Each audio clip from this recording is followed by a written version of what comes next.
one.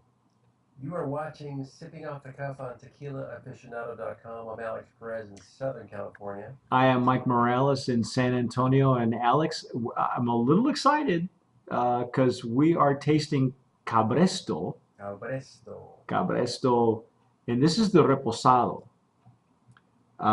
You can see it's just a regular stock bottle. You probably have seen this bottle in a few other tequilas, along the way. We discussed the Blanco was big and beefy and bold, and this is the Reposado. Did they sent us information? How did they say how long that they are resting the Repo? The Repo is actually aged for 7 months in American white oak barrels. They're former whiskey barrels. Okay. And it's got We color to it. Yeah, it's kind of it's a richer color than I would expect. Yeah. They got some decent barrels to start with. Very golden color to it. Got some nice legs. And the nose is nice. Oh my. It's got a beautiful floral bouquet. Yeah.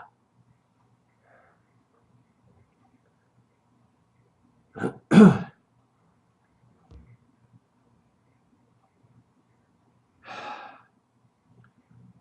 caramel notes. Obviously coming from the whiskey barrels. Oddly enough, I've had this bottle open and I'm still getting alcohol on it, which is a surprise to me. Mm. When you poured it, Alex, I saw bubbles, and you know what I think about shampoo bubbles. I like those bubbles. Love bubbles, yeah. Yeah, and it doesn't happen frequently. There's the legs. That's what I'm looking for. Nice Repo. I like it. Did it take the edge off we call the Blanco wild and raw, and does it kind of take the edge off a little bit of that. It did a bit, but it's still wild. Mm. Mm. It's good. Mm-hmm. Good. Wow. This is a mature Reposado. So in your opinion, where the Blanco was raw, and bold and beefy, this the edges were softened. It's like that cheese commercial where the cheese, finally is aged enough to where it stops telling bad jokes.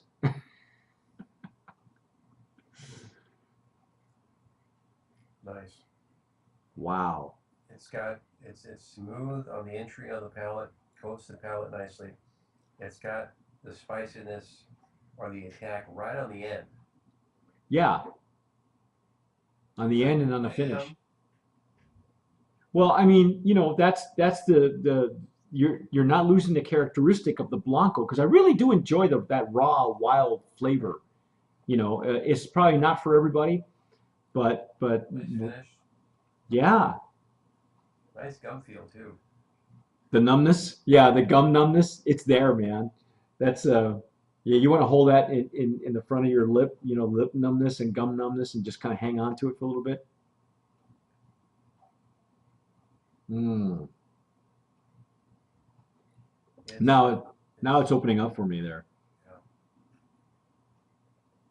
Were there any citrus notes on this, Alex, or was it just all spice? Because I'm getting more spiciness than I'm getting any So citrus. I do get more spicy notes or spice notes, I should say.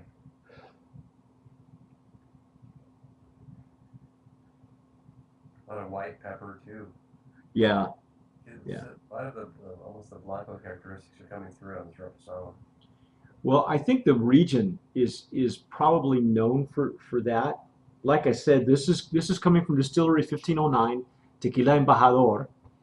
And if you've heard of that name before, it's because Alex and I have tasted Embajador last year at our for sipping off the cuff and Brands of Promise, and they were a part of the Salt Liquor Lime movie.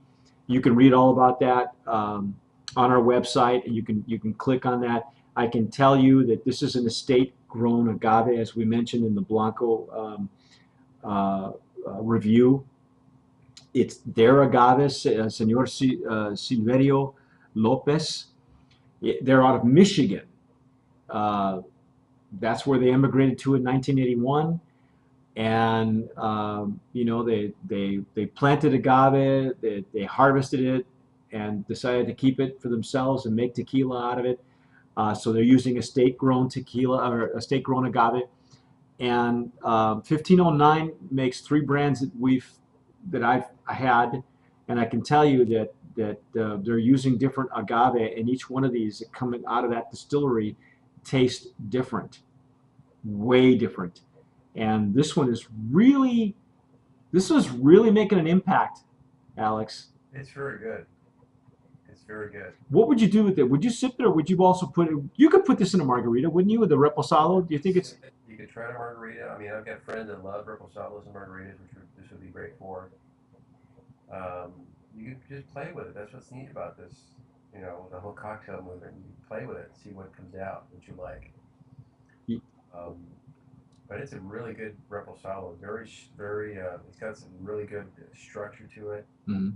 where it's really holding its own, and it would hold its own in a cocktail. I think using the whiskey barrels as opposed to the bourbon barrels was a good idea Yeah. because um, whiskey, I guess, in the aging process tends to be a lot gentler to the agave notes, um, depending on whether you're using, you know, well, if you're going to use used barrels, I think bourbon would fight. I think they would clash. But with the whiskey, I think it adds more of a more layers, you know, to this agave, to this tequila, because it starts with such powerful agave. I Yeah. mean, the last agave I had that made this much of an impact on a blanco to me was Don Pilar, and you know he's estate grown also. So kudos to these guys. Michigan, Houston, Texas. If you can find them, go get them. I'm sure that their price points are very reasonable at this point. I'm hoping that we can find them in San Antonio here real soon. I know that they're working on it. And Alex, I will get in touch with Mr. Lopez and see if he's got an añejo handy, because like you, I'm really anxious to see that how this progresses. Yeah, the progression is interesting, and that's what the beauty of this.